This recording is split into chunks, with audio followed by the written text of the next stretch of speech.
Good morning day student, welcome to the way of solution number 1 study channel West Bengal. তো আমি তোমাদের Dalton sir. তোমরা এখন পাচ্ছ ইতিহাস থেকে একটি ক্লাস। আমরা ইতিহাস থেকে এর আগেও ক্লাস নিয়েছি এবং এখানে আমাদের আজকে অষ্টম সেশন, ক্লাস নাম্বার 8। তো ইতিহাস থেকে আজকের টোটাল আলোচনা ইতিহাস থেকে এমসিকিউ প্র্যাকটিস আমরা করব, ঠিক আছে? তো প্রত্যেকে যারা কানেক্ট আছে, আমাদের যে জুলাই মাসে ক্লাস রুটিন পাচ্ছ, আমার সকাল 7:30 থেকে আছে ক্লাস এবং অন্যান্য ক্লাস রুটিন এখানে দেওয়া রইল, প্রত্যেকে দেখে নাও। সমস্ত ক্লাসের নোটিফিকেশন বা লিঙ্ক আমাদের টেলিগ্রাম গ্রুপে তোমরা পাবে। দ্য ওয়ে অফ সলিউশন নামেই কিন্তু টেলিগ্রাম গ্রুপ আছে, প্রত্যেকে জয়েন করো। এবং যে পেড কোর্সগুলো আমরা করাচ্ছি TWS একাডেমি অ্যাপে, এই অ্যাপে তোমরা কিন্তু আমাদের পেড কোর্সগুলো পাচ্ছে। এবং নতুন যে ব্যাচ যেগুলো শুরু হচ্ছে আমাদের এই জুলাই মাসের 9 তারিখ থেকে স্টার্ট হচ্ছে, এসএসসি জিডি, MTS বা CHSL পরীক্ষার জন্য এসএসসি ফাউন্ডেশন ব্যাচ ক্লাস শুরু হচ্ছে 9 জুলাই থেকে। প্রত্যেকে যারা কানেক্ট আছে একবার দেখে রাখো। এবং আমাদের WBKPর জন্য প্র্যাকটিস ব্যাচ আছে, জিকে, ম্যাথ, জিআই এবং ইংলিশ এই টপিকগুলোর উপরে।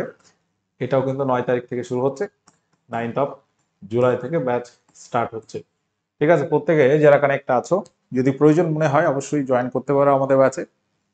তো আমরা চলো আজকের এমসিকিউ প্র্যাকটিস শুরু করি। কোশ্চেন নাম্বার 1, আত্মীয় সভা কে প্রতিষ্ঠা করে? তো বিভিন্ন সংগঠন হোক বা বিভিন্ন সেই সময় ধর্ম সংস্কারক বিভিন্ন দল হোক, যেগুলো ভারতের ইতিহাসের কোশ্চেনের মধ্যে আমরা পেয়ে থাকি, তার মধ্যে এটি একটি। যে আত্মীয় সভা কে প্রতিষ্ঠা করে? উত্তর হবে কে? রাধাকান্ত দেব, দেবেন্দ্রনাথ ঠাকুর, রাজা রামমোহন রায়, কেশবচন্দ্র সেন। রাইট অ্যান্সার হবে রাজা রামমোহন রায়। রাজা রামমোহন রায় আত্মীয় সভা প্রতিষ্ঠা করে কত সালে? সালটা কত? সালটা হচ্ছে 1815 সাল। দেখো, এই কোশ্চেন গুলো তোমরা জানো না এমন নয়, তো এগুলো খুব ইম্পর্টেন্ট, যেহেতু রেলের পরীক্ষা চলছে, বিভিন্ন ধরনের সংগঠন বা দল থেকে পরীক্ষায় কিন্তু প্রশ্ন আসে। তো 1815 সালে আত্মীয় সভা প্রতিষ্ঠা করছেন রাজা রামমোহন রায়। পরবর্তী কোশ্চেন হচ্ছে ব্রাহ্মসভা কবে প্রতিষ্ঠিত হয়? ব্রাহ্মসভার প্রতিষ্ঠাতাকে এই সভাটি গঠন করেছিলেন কে? এটা প্রতিষ্ঠাতার নাম কি? উত্তর কি হবে? ব্রাহ্মসভার প্রতিষ্ঠাতা হচ্ছে, এটাও কিন্তু রাজা রামমোহন রায়। রাজা রামমোহন রায় ব্রাহ্মসভা প্রতিষ্ঠা করেন, ঠিক আছে? রাজা রামমোহন রায়। এবং এখানে মনে রাখতে হবে সালটা হচ্ছে 1828 সাল। এবং এই ব্রাহ্মসভা এটা এক সময় কি হয়ে যায়? ব্রাহ্মসভা থেকে হয়ে যাবে ব্রাহ্ম সমাজ। এটা থেকে হয়ে যাবে ব্রাহ্ম সমাজ। এটা 1830 সালে গিয়ে ব্রাহ্ম সভাটাই হয়ে যাবে ব্রাহ্ম সমাজে। তাহলে প্রশ্ন যদি আসে যে ব্রাহ্ম সমাজ প্রতিষ্ঠা কে করেছিলেন, উত্তর হবে কে? রাজা রামমোহন রায়। তাহলে ব্রাহ্ম সমাজ তার প্রতিষ্ঠাতা রাজা রামমোহন রায়, ব্রাহ্ম সভা রাজা রামমোহন রায়, আত্মীয় সভা রাজা রামমোহন রায়। পরবর্তী কোশ্চেন আসছি, কোশ্চেন নাম্বার 3, তত্ত্বাবধানী সভা কত সালে প্রতিষ্ঠিত হয়?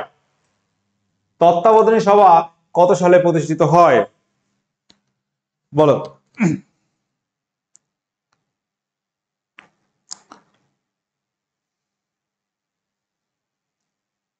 তত্ত্বাবধানী সভার প্রতিষ্ঠাতা কে? তো এটা প্রত্যেকে তোমরা জানো যে তত্ত্বাবধানী সভা প্রতিষ্ঠাতা হচ্ছে দেবেন্দ্রনাথ ঠাকুর, হচ্ছে প্রতিষ্ঠাতা। প্রতিষ্ঠাতা হচ্ছে কে? দেবেন্দ্রনাথ ঠাকুর। দেবেন্দ্রনাথ ঠাকুর। এবং যারা তোমরা অ্যান্সার করেছো 1839 সাল, এটাই কিন্তু রাইট অ্যান্সার হয়ে যাবে অপশন বি, প্রতিষ্ঠাতা দেবেন্দ্রনাথ ঠাকুর, তত্ত্বাবধানী সভার প্রতিষ্ঠাতা। পরবর্তী কোশ্চেনে আসছি, কোশ্চেন নাম্বার 4, আদি ব্রাহ্ম সমাজ কে প্রতিষ্ঠাতা? আদি ব্রাহ্ম সমাজ কে প্রতিষ্ঠা করেন? আদি ব্রাহ্ম সমাজ এটা কিন্তু ব্রাহ্ম সমাজেরই একটা শাখা আমরা বলতে পারি। তো ব্রাহ্ম সমাজ যেটা রাজা রামমোহন রায় গঠন করেন, সেটা পরবর্তীকালে দেখা যাবে যে বেশ কিছু ভাগ এখানে চলে এসছে। একটা আদি ব্রাহ্ম সমাজ, একটা নববিধান ব্রাহ্ম সমাজ, আর একটা বেদ সমাজ। তো এগুলো অনেকগুলো আছে। আদি ব্রাহ্ম সমাজের প্রতিষ্ঠাতা হচ্ছে দেবেন্দ্রনাথ ঠাকুর। সালটা মনে রাখবে 1866 সাল নাগাদ তিনি আদি ব্রাহ্ম সমাজ প্রতিষ্ঠা করে, যেটা ব্রাহ্ম সমাজের একটি শাখা আমরা বলতে পারি। পরবর্তী কোশ্চেন হচ্ছে বেদ সমাজ। আমরা একটু আগে বললাম যে এটাও কিন্তু একটা ব্রাহ্ম সমাজের শাখা ছিল। এবং বেদ সমাজ মূলত আমাদের কলকাতা নয়, এটা মাদ্রাজে প্রতিষ্ঠিত হয়েছিল। এটা মাদ্রাজে প্রতিষ্ঠিত হয়। মাদ্রাজের ধরো প্রতিষ্ঠিত হয় না, মাদ্রাজে মাদ্রাজে তোমার ব্রাহ্ম সমাজের শাখা, ব্রাহ্ম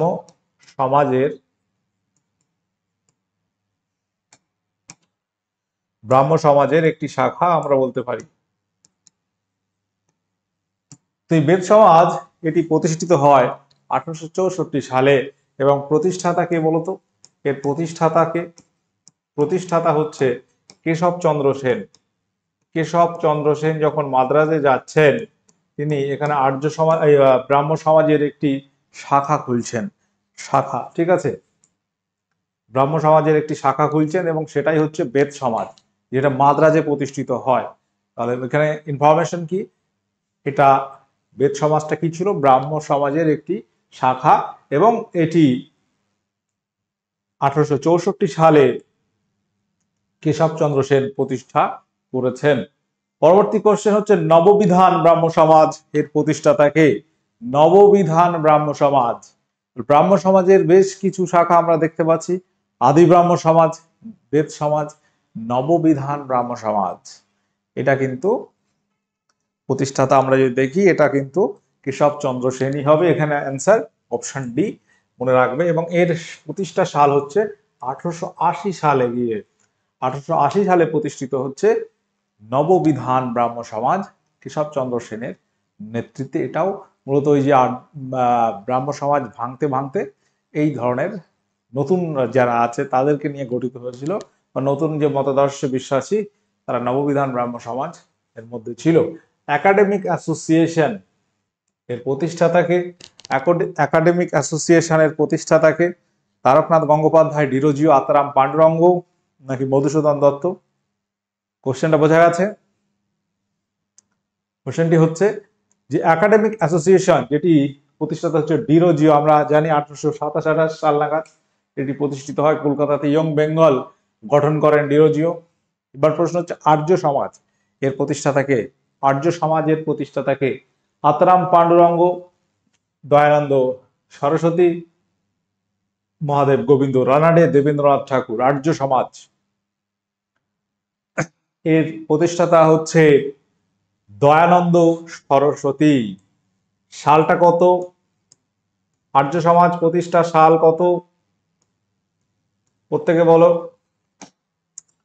আর্য সমাজ কোথায় প্রতিষ্ঠিত হয়? আমরা যদি দেখি সাল হচ্ছে 1875। এটি মহারাষ্ট্রে প্রতিষ্ঠিত হয়।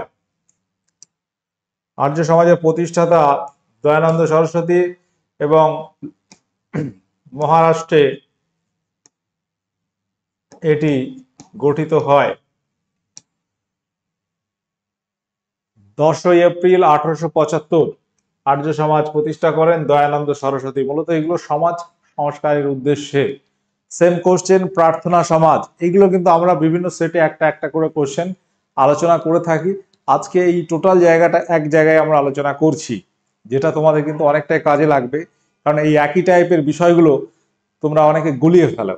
আর্য সমাজ কবে, প্রার্থনা সমাজ কবে, বা কে প্রতিষ্ঠাতা? প্রার্থনা সমাজ এর প্রতিষ্ঠাতা কে বলতো? প্রার্থনা সমাজের প্রতিষ্ঠাতা হচ্ছে আত্মারাম পাণ্ডুরঙ্গ। ঠিক আছে, আত্মারাম পাণ্ডুরঙ্গ। এখন তোমাকে যদি প্রশ্ন করা হয় যে এই যে প্রার্থনা সমাজ এটা প্রতিষ্ঠা করেছিলেন আত্মারাম পাণ্ডুরঙ্গ, কোথায়? এটাও কিন্তু মহারাষ্ট্রে। সালটা 1867 সাল, মানে আর্য সমাজের আগে। লোকেশনটা কোথায় ছিল? এটাও কিন্তু মহারাষ্ট্রে। মহারাষ্ট্রে, ঠিক আছে। অপশন বি যারা করছে তোমাদের অ্যান্সার সঠিক হয়েছে। পরবর্তী কোশ্চেন আছে গুরুকুল আশ্রম প্রতিষ্ঠা করে নিম্নের কোন ব্যক্তি? গুরুকুল আশ্রম এর প্রতিষ্ঠাতা কে? মদন মোহন মালব্য নাকি স্বামী শ্রদ্ধানন্দ, গোবিন্দ মহাদেব রানাডে, স্বামী বিবেকানন্দ? গুরুকুল আশ্রম প্রতিষ্ঠা করেন নিম্নের কোন ব্যক্তি? উত্তর হবে স্বামী শ্রদ্ধানন্দ। তিনি হচ্ছে গুরুকুল আশ্রম প্রতিষ্ঠা করে। সাল হচ্ছে 1902 সালে। সালটা হচ্ছে 1902 সালে গুরুকুল আশ্রম প্রতিষ্ঠা করেন। সত্য সাধক সমাজ প্রতিষ্ঠা হয় কত সালে? প্রতিষ্ঠা হয় কত সালে এবং প্রশ্ন হচ্ছে কে প্রতিষ্ঠাতা? Very very important question. এর প্রতিষ্ঠাতাকে এবং এর লোকেশনটা কোথায়, কোথায় এই সমাজ প্রতিষ্ঠিত হয়েছিল? প্রতিষ্ঠাতাকে বলো। সত্য সাধক সমাজের প্রতিষ্ঠাতা হচ্ছে জ্যোতিবা রাও ফুলে বা জ্যোতিবা ফুলে। মহারাষ্ট্রে তিনি এই সত্য সাধক সমাজ প্রতিষ্ঠা করে। জ্যোতিবা ফুলে নামটা মনে রাখবে। তিনি হচ্ছে এই সমাজের প্রতিষ্ঠাতা। সালটা 1873 সাল। তাহলে সালগুলো এখানে পরপর আছে। 1867 সালে প্রার্থনা সমাজ, 1873 সালে সত্য সাধক সমাজ, 1875 সালে আর্য সমাজ, 1880 সালে নববিধান ব্রাহ্ম সমাজ। এটা কিন্তু মনে রাখবে। মহারাষ্ট্রে তিনি এই সমাজের প্রতিষ্ঠা করেন। তাহলে মহারাষ্ট্রে কিন্তু বেশ কিছু সমাজ সংস্কারক, প্রথমে বাংলায় হলো আত্মীয় সভা, ব্রাহ্ম সমাজ, তারপর মহারাষ্ট্র। ঠিক আছে, মহারাষ্ট্রে বিভিন্ন ধরনের এইরকম সমাজ সংস্কারমূলক বিভিন্ন সংগঠন গড়ে উঠেছিল। ঠিক আছে, পরবর্তী কোশ্চেন আসছি। বেনারস হিন্দু বিশ্ববিদ্যালয় কে প্রতিষ্ঠা করেন? বেনারস হিন্দু বিশ্ববিদ্যালয় এর প্রতিষ্ঠাতা কে?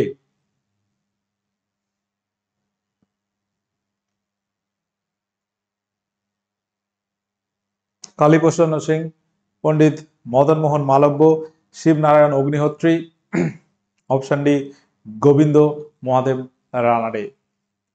বেনারস হিন্দু বিশ্ববিদ্যালয় যেটা বেনারসে প্রতিষ্ঠিত হয় এবং প্রতিষ্ঠাতা হচ্ছে পণ্ডিত মদন মোহন মালব্য। অপশন বি সঠিক উত্তর হবে, পণ্ডিত মদন মোহন মালব্য। পরবর্তী কোশ্চেনে আসছি। স্বামী বিবেকানন্দ রামকৃষ্ণ মিশন প্রতিষ্ঠা করে কত সালে? আচ্ছা, আগের যে কোশ্চেন ছিল আমাদের,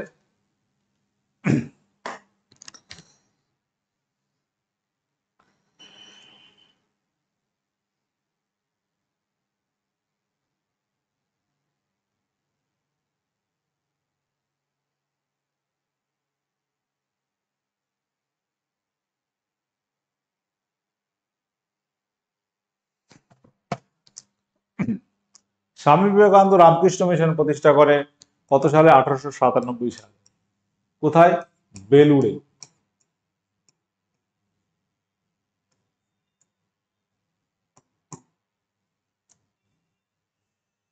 আচ্ছা, এটা কোন সালে প্রতিষ্ঠিত হয়? বেনারস হিন্দু বিশ্ববিদ্যালয়ের প্রতিষ্ঠাতা আমরা দেখলাম পণ্ডিত মদন মোহন মালব্য। সালটা হচ্ছে 1916 সালে। সালটা একটু মনে রাখবে। বেলুড়ে রামকৃষ্ণ মিশন। পরবর্তীকালে বেলুড় মঠ যেটা প্রতিষ্ঠিত হয় সেটাকে বলা হচ্ছে রামকৃষ্ণ মঠ। রামকৃষ্ণ মঠ এটা প্রতিষ্ঠিত হয় 1898 সালে। মূলত এটাকেই বেলুড় মঠ বলা হয়। বেলুড় মঠ নামে যেটা পরিচিত এখন। 1898 সালে এটা প্রতিষ্ঠিত হয়। স্বামী বিবেকানন্দ শিকাগো সম্মেলনটা কত সালে হয়? একই রকম ইনফরমেশন মনে রাখবে। স্বামী বিবেকানন্দের আমরা যদি দেখি, রামকৃষ্ণ মিশন 97, রামকৃষ্ণ মঠ 98 সাল এবং শিকাগো সম্মেলন তিনি করেছিলেন 1893 সালে। 1893 সালে হচ্ছে শিকাগো সম্মেলন। এটাও পরীক্ষা আসে অনেক সময়। আমেরিকার শিকাগোতে তিনি বক্তৃতা রাখেন কোন সালে? শিকাগো সম্মেলন 1893 সালে। Question number 14। মহারাষ্ট্রে বিধবা বিবাহ সমিতি প্রতিষ্ঠা করেন নিম্নের কোন ব্যক্তি? তো বিধবা বিবাহ নিয়ে কিন্তু দীর্ঘদিনের একটা সমাজে কুসংস্কার ছিল, বিশেষ করে হিন্দু ধর্মীয় সমাজে। ঠিক আছে, জাতিভিত্তিক বিয়ে হতো। ব্রাহ্মণের মেয়ের সঙ্গে ব্রাহ্মণের মেয়ে বিয়ে হবে, তো সেক্ষেত্রে যদি দেখা যায় যে ব্রাহ্মণের পুরুষের সংখ্যা খুবই কম এবং কারো বয়স 80 বছর, তার সঙ্গে ব্রাহ্মণ কন্যা বিয়ে দিচ্ছে, তার বয়স 10 বছর কি 8 বছর। ঠিক আছে, এরকম সমাজে প্রথা ছিল এক সময়। দেখা যাচ্ছে সেই 80 বছরের বৃদ্ধ স্বামী 2 বছর পরেই মারা গেল। যার বিয়ে হলো তার ওয়াইফ, তার বয়স হয়তো তখন 12 বছর। তাহলে সে আর কি নাবালিকা অবস্থায় বিধবা হয়ে গেল, তার কিন্তু বিবাহ করার আর অধিকার ছিল না। এই বিধবা বিবাহের আহ, আইন কিন্তু আমরা দেখবো আমাদের বাংলার বুকে নিয়ে আসছেন ঈশ্বরচন্দ্র বিদ্যাসাগর, যেটা কিন্তু হিন্দু ধর্মের শাস্ত্রে কোথাও লেখা ছিল না যে বিধবারা বিবাহ করতে পারবে না।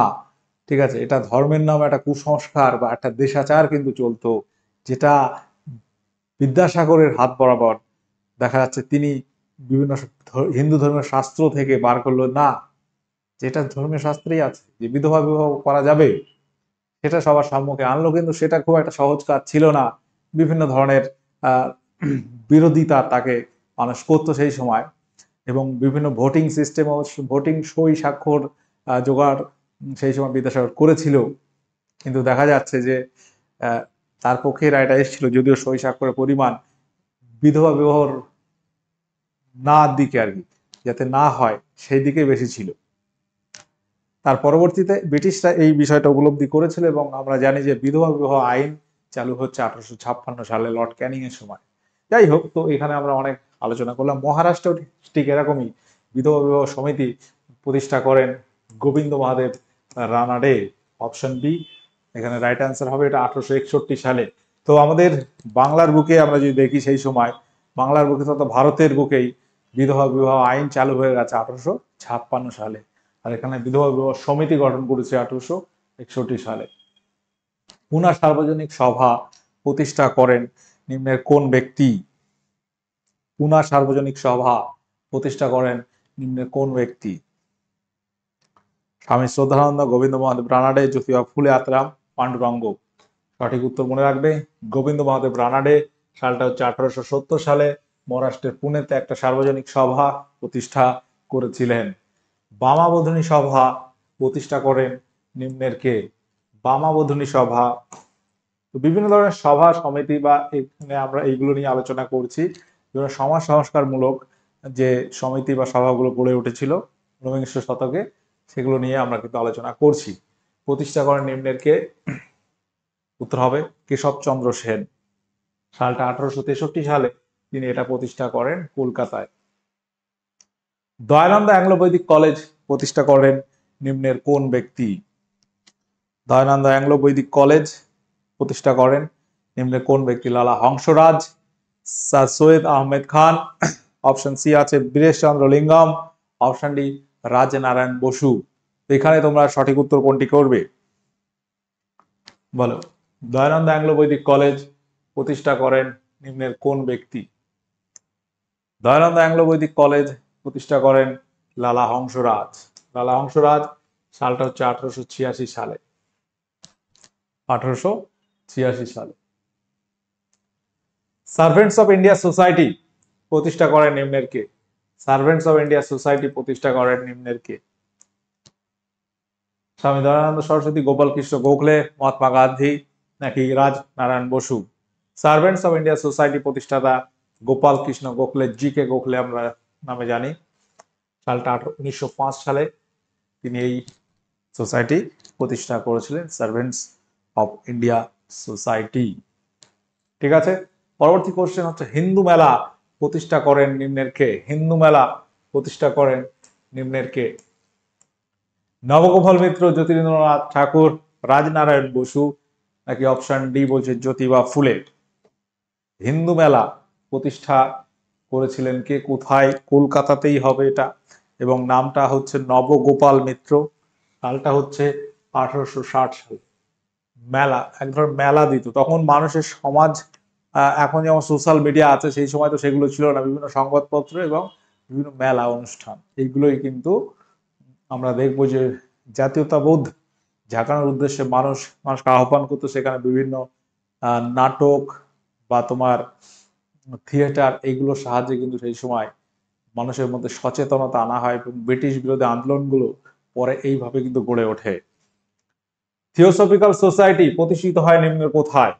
এটা কিন্তু ভারতের বাইরে হয়েছিল, কিন্তু ভারতের যেখানে এই থিওসফিক্যাল সোসাইটির একটা শাখা গড়ে ওঠে সেটা কোথায় ছিল? মাদ্রাজ, মুম্বাই, গুজরাট, পাঞ্জাব। তো মাদাম এইচ পি ব্লাভাটস্কি এই সোসাইটি প্রতিষ্ঠা করেছিলেন এবং 1875-এর দিকে সেটা হচ্ছে মাদ্রাজে গড়ে ওঠে। আচ্ছা, আমাদের যে ব্যাচগুলো চলছে এখানে কম্বাইন্ড ফাউন্ডেশন ব্যাচ আছে, এসএসসির এটা আগের ব্যাচ, নিউ ব্যাচ আমাদের প্রথমে বললাম শুরু হচ্ছে, ডাব্লিউকেপি নিউ ব্যাচ শুরু হচ্ছে, এগুলো আগের ব্যাচ। রেলের ব্যাচ চলছে, রেল পিওয়াইকিউ প্র্যাকটিস ব্যাচ সেটাও কিন্তু আমাদের আছে, এনএম জিএনএম এর ব্যাচ আছে। তো প্রচুর ব্যাচ রয়েছে, তো সেগুলো তোমরা অ্যাপে ঢুকলেই বুঝতে পারবে। পেড কোর্স অপশানে গেলে তোমরা কি কি ব্যাচ চলছে সেগুলো তোমরা দেখতে পাবে। লন্ডন ইন্ডিয়া সোসাইটি কত সালে প্রতিষ্ঠিত হয়? লন্ডন ইন্ডিয়া সোসাইটি কত সালে প্রতিষ্ঠিত হয়? সালটা 1865 সালে। ইস্ট ইন্ডিয়ান অ্যাসোসিয়েশন কোথায় প্রতিষ্ঠিত হয়? ইস্ট ইন্ডিয়ান অ্যাসোসিয়েশন এটি কোথায় প্রতিষ্ঠিত হয় বলো?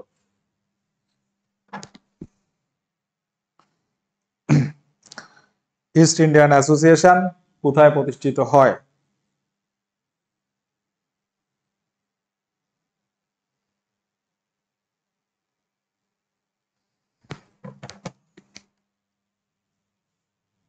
স্থানটা হচ্ছে লন্ডন। প্রতিষ্ঠাতা হচ্ছে দাদাভাই নওরোজি। যাকে ভারতের গ্র্যান্ড ওল্ডম্যান বলা হয়। দাদাভাই নওরোজি হচ্ছে এই ইস্ট ইন্ডিয়ান অ্যাসোসিয়েশনের প্রতিষ্ঠাতা। ওকে, 1866 সাল নাগাদ এটি প্রতিষ্ঠিত হয়। পরবর্তী কোশ্চেন, পুনা সার্বজনীন সভা, এটা আমরা আলোচনা করেছি যদিও। বলো কবে, কত সালে প্রতিষ্ঠিত হয়? আমাদের গোবিন্দ রানাডে 1870 সালে। এমজি রানাডে এবং তার সঙ্গে ছিল জিভি যোশী। পরবর্তী কোশ্চেন, ইন্ডিয়ান অ্যাসোসিয়েশন বা ভারত সভা গঠিত হয় নিম্নের কোথায়? ভারত সভা যেটি গঠিত হয় কোথায়? ভারত সভা গঠিত হয় কোথায়?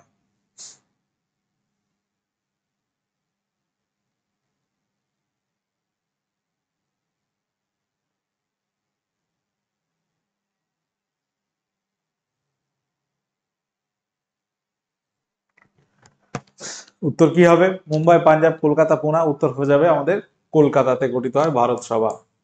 এবং এর প্রতিষ্ঠাতা হচ্ছে এস এন ব্যানার্জি বা সুরেন্দ্রনাথ ব্যানার্জি। সুরেন্দ্রনাথ ব্যানার্জি হচ্ছে প্রতিষ্ঠাতা। এবং আনন্দমোহন বসুর নাম আমরা পাচ্ছি 1876 সাল নাগাদ এই ভারত সভা এটি গঠিত হয়েছিল। তো এই কোশ্চেনগুলো কিন্তু পরীক্ষা আসে। যে কোশ্চেনগুলো আলোচনা করছি দেখবে ইতিহাসের কোশ্চেন, এই ধরনের কোশ্চেন আসলে এই কোশ্চেনের মধ্যে তুমি কমন পাবে, যে কোনো পরীক্ষায় হোক, রাজ্যের হোক বা আমাদের সেন্ট্রালের হোক। ঠিক আছে। অনুশীলন সমিতি এর প্রতিষ্ঠাতাকে? অনুশীলন সমিতি এটা আমরা জানি প্রতিষ্ঠিত হয় কলকাতাতে, এবং সালটা হচ্ছে 1902 সালে, তাই তো? প্রমথনাথ মিত্র, তার উদ্যোগে পি মিত্র নামেও দেখবে পরীক্ষায় অপশানে পাবে, তিনি হচ্ছে এর প্রতিষ্ঠাতা। এবং সতীশচন্দ্র বসু 1902 সালে এবং প্রমথনাথ মিত্র তারাই কিন্তু এই অনুশীলন সমিতি গঠন করেছিল। ভারতের বুকে কলকাতায় প্রথম, এটাই হচ্ছে বিপ্লবী সংগঠন ছিল, এটা ছিল বিপ্লবী সংগঠন অনুশীলন সমিতি। আমরা মূলত সমাজ সংস্কারমূলক যে দল বা সমিতি গুলো গঠিত হয়েছিল সেগুলো নিয়ে আলোচনা করলাম। বিভিন্ন সংগঠন সমিতি যেগুলো সমাজ সংস্কারমূলক, বেশিরভাগ কলেজ হোক, বিভিন্ন বিধবা বিবাহ সমিতি, পুনা সার্বজনীন সভা, আর্য সমাজ, প্রার্থনা সমাজ, আত্মীয় সভা, ব্রাহ্ম সভা, ঠিক আছে, এইগুলো মূলত আলোচনা করেছি। বিপ্লবী সংগঠন নিয়ে কিন্তু আলাদা আলোচনা থাকবে পরবর্তীতে। তো এখানে অনুশীলন সমিতি আছে, যুগান্তর দল আছে, গদর দল আছে, বিভিন্ন ধরনের দল, সেগুলো নিয়ে আমরা অন্যান্য ক্লাসে আলোচনা করব। ঠিক আছে। মাদ্রাজ মহাজন সভা গঠিত হয় কত সালে? এটা তোমরা হোমওয়ার্ক করবে। তো প্রত্যেকে যারা কানেক্ট আছো, দেখো আমাদের এই যে ক্লাসগুলো হচ্ছে ওভারঅল সমস্ত পরীক্ষায় কিন্তু কাজে লাগবে। তোমাদের আপকামিং যে পরীক্ষাগুলো আছে প্রত্যেককে আমি বলবো যে একটা বিষয় মাথায় রাখতে হবে, যেটা হচ্ছে প্রথম পয়েন্ট হচ্ছে টার্গেট।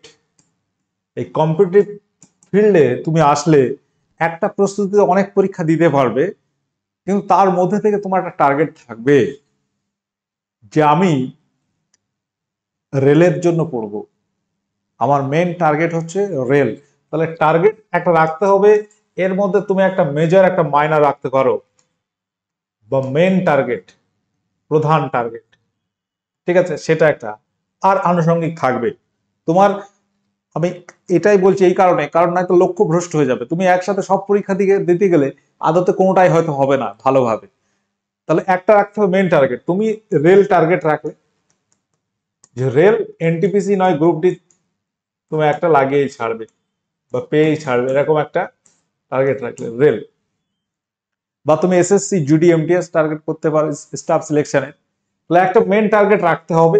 এবং তুমি পরীক্ষা সব দাও, তুমি যেগুলো এলিজিবল আছো, তুমি এমন নয় যে আমি শুধু সেন্ট্রালেই পরীক্ষা দেবো, রাজ্যে পরীক্ষা দেবো না, বা আমি শুধু রাজ্যে পরীক্ষা দেবো সেন্ট্রালে দেবো না, এই মেন্টালিটি কিন্তু তৈরি করবে না কম্পিটিটিভ ফিল্ডে। এখানে তুমি জানো না যে আলটিমেট তুমি কোথায় সফল হবে।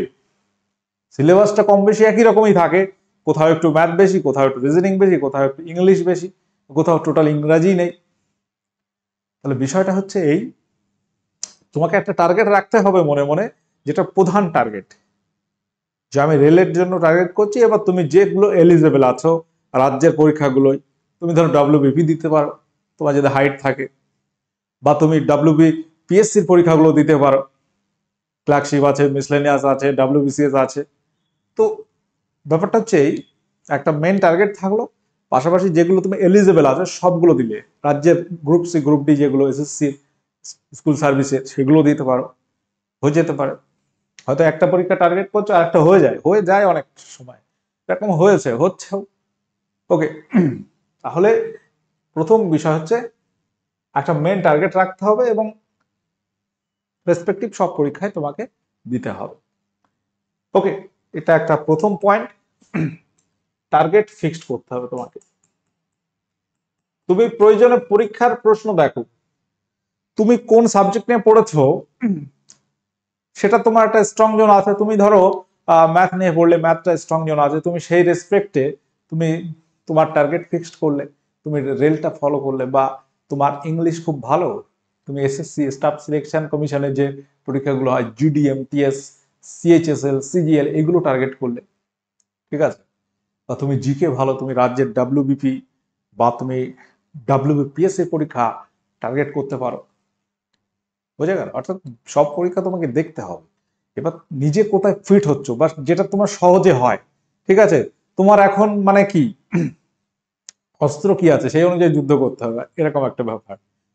সময় কতটা আছে, তোমার বয়স কত, সেই রেসপেক্টে তোমার সব থেকে ইজি এক্সাম কোনটা হবে বা সহজে তুমি পেতে পারো, এটা কিন্তু তুমি বুঝতে পারবে, এটা আমি বুঝতে পারবো না, কারণ তুমি তোমার ব্যাপারে সব থেকে ভালো জানো, ঠিক আছে। এটা কথা বলার উদ্দেশ্য এই জন্যই, কারণ মানুষ এর কাছে ওর কাছে শুনে যে ও রেল দিচ্ছে, বন্ধু আমার রেল পেতে হবে, আলটিমেট দেখা যাচ্ছে তোমার হয়তো ম্যাথটা একটু ঝামেলা আছে, হচ্ছে না কোনো মতেই। তাহলে তোমার টার্গেট করতে হবে যে পরীক্ষায় ম্যাথ মোটামুটি সহজ আছে, ম্যাথ ছাড়া তুমি পরীক্ষা দিতে পারবে না, ম্যাথ তোমাকে করতেই হবে, ঠিক আছে। কিন্তু রেলের পরীক্ষায় যে ম্যাথ আসে, আমাদের ডাব্লিউবিপি বা বিপিএসসি যে ম্যাথ আসে, তার মধ্যে কিন্তু ডিফারেন্স আছে, ডিফারেন্সটা বুঝতে হবে। রেলের ম্যাথ আলাদা, এসএসসির ম্যাথ আলাদা, ডাব্লিউবিপির ম্যাথ আলাদা, এক একটা প্যাটার্ন আছে এক একটা পরীক্ষার, মোটামুটি সেই রকমই আসে, ঠিক আছে। তো যেটা তোমার সুইটেবল হবে, সহজে হতে পারে, সেটা তুমি বুঝবে। তোমাকে বুঝতে গেলে তোমাকে সেই বিষয়গুলো ঘেটে ঘেটে দেখতে হবে, ঠিক আছে।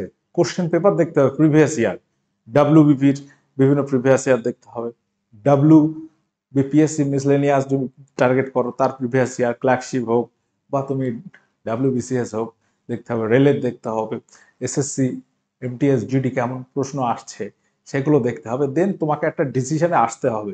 তুমি দরকার হয় সময় নাও, ঠিক আছে, 10 দিন 15 দিন 1 মাস সময় নাও, যে দেখো যে তোমার কোন দিকটা গেলে তুমি সহজে পেতে পারো, তো সেই দিকেই যাও। চারিদিকে পরীক্ষা দিয়ে কোনো লাভ নেই। মেন বিষয় হচ্ছে তুমি পরীক্ষা সবই দাও, বাট একটা মেন টার্গেট রাখো, নয়তো কিন্তু মানে লক্ষ্য ভ্রষ্ট হয়ে যাবে, ঠিক আছে।